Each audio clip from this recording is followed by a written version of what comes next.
The In This League Podcast Network. In this ring, in this corner, Joe Pisapia. This corner, Tim Heaney. Gentlemen, let's go.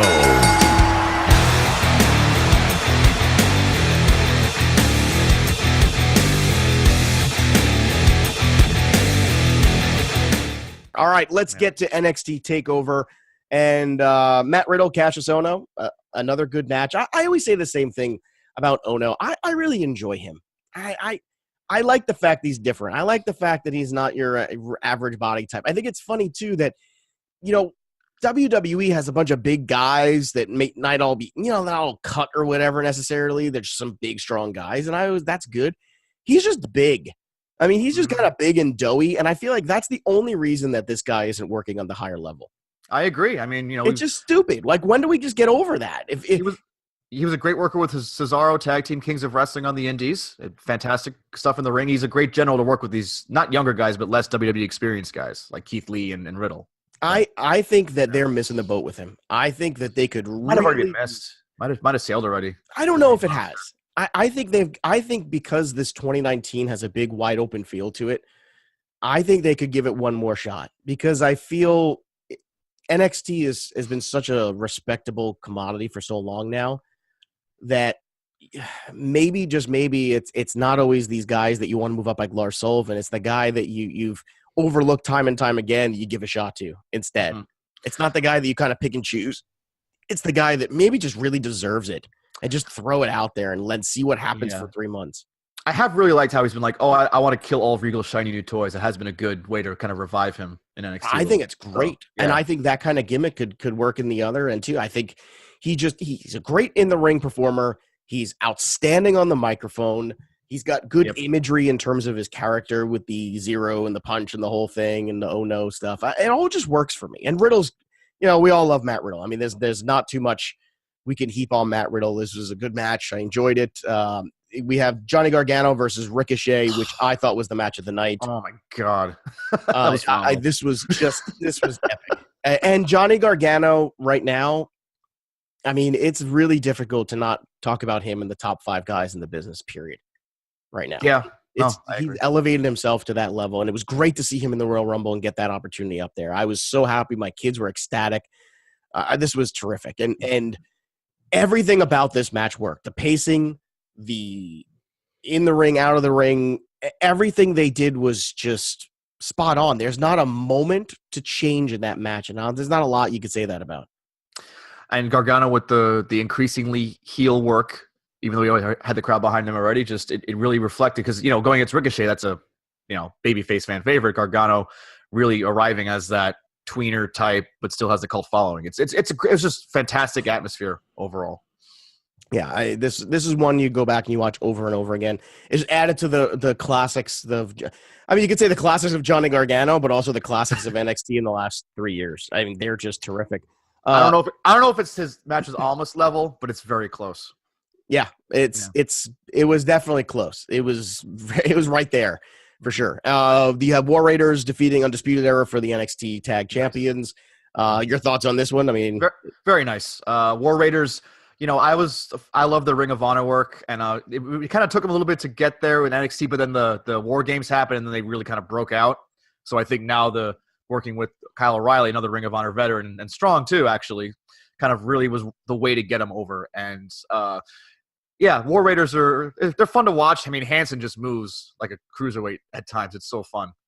I'm starting to wonder, some of these guys are getting so ingrained, and NXT is becoming, I think, it's really elevating to its own third brand now. Yeah. I don't think that they ever anticipated it quite being. I really don't think they have, and I wonder how many of these guys don't want to move.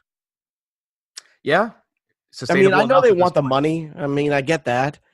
But I wonder if they're all thinking to themselves, we could just make this its own thing, and we don't have to work as hard of a schedule, and we're all going to make pretty good money still, but we don't have to, kill ourselves on a weekly basis as much. I kind of wonder. There's part of me that just wonders about that. Well, as more demand for the product opens up, they're expanding to different countries within NXT. I mean, that's got to tell you that there's something that can be repaid to the original domestic guys, right? It's really smart because they've been able to find a hybrid of it's commercial independent wrestling. Does that make sense? The way I put it? That's what it is. It's beautiful balance of it. It's WWE commercialism mixed with indie flair.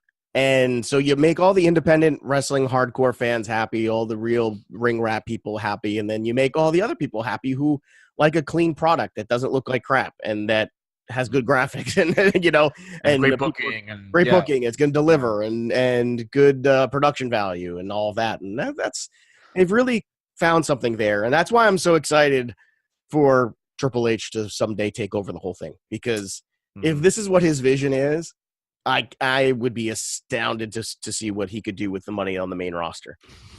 Like think about how great every takeover has been in the last 3 years, and then think about how disappointing so many pay-per-views have been for WWE.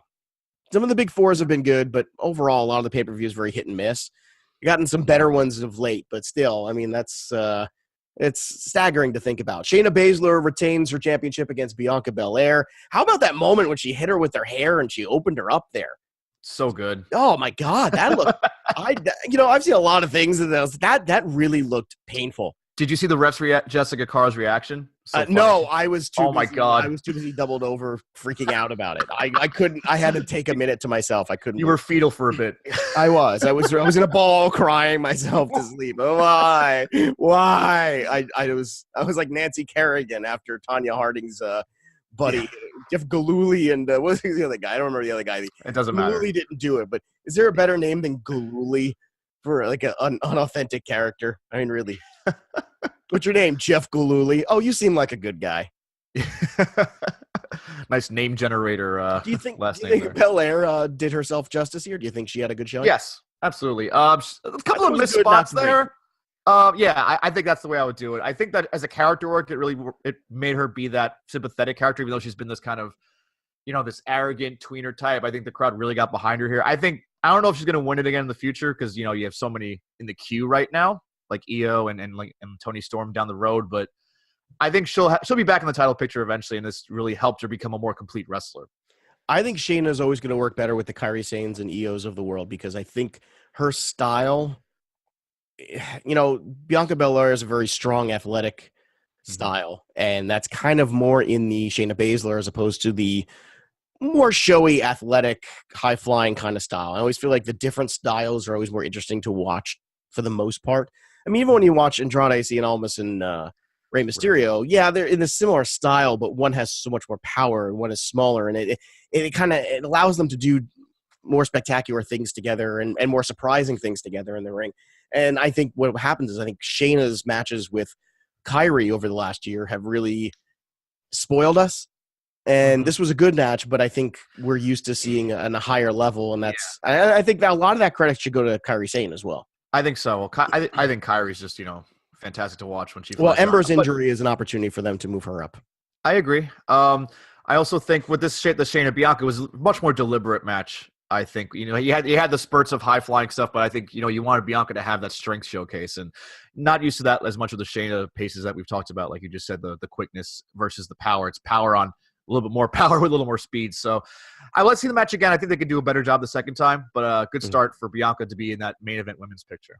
How anyone is not watching NXT and you're a fan of wrestling, you're just what the hell's wrong with you? Like all those people who complain about Raw or SmackDown, I always want to say, are you watching NXT? And they say no.